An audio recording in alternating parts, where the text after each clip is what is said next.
Using the right tape can be the difference between crisp paint lines and a messy cleanup when painting baseboards over carpet.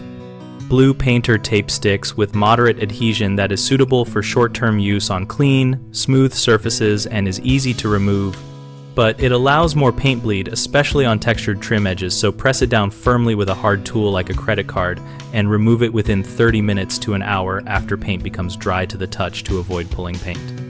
Frog tape uses a patented paint blocking technology that reacts with latex paints to form a microscopically thin barrier, which greatly reduces bleed and yields much sharper edges. So when you need precision on white or high contrast trim, we recommend using frog tape. For best results, always clean the baseboard and the top of the carpet fibers with a vacuum and a damp cloth to remove dust. Any debris breaks the tape seal and causes seepage.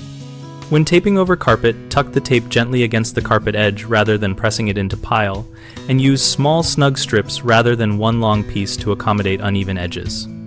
If you worry about adhesive transfer to carpet, test a short piece on an inconspicuous area first and leave it for the same duration you plan to leave the rest, so you can confirm it pulls off clean. For heavy nap carpet, lay a thin cardboard shield between the tape and carpet as you paint to protect fibers from splatter and to prevent paint from wicking under the tape. The three most common problems are paint bleed, tape lifting from the carpet edge, and adhesive residue on carpet. To fix paint bleed, press the tape down firmly along the trim line and seal the edge by running a putty knife or credit card over it before painting.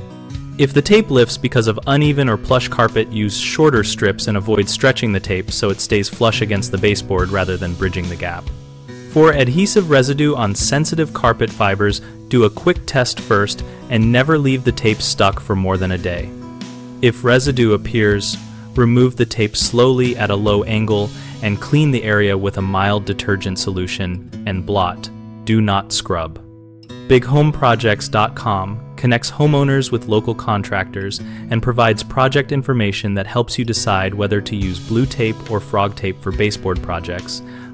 And our community discussion forums let users share real-world results and specific product experiences. We use our platform to help contractors find work by exposing their services to motivated local customers and by letting them join conversations where they can show expertise.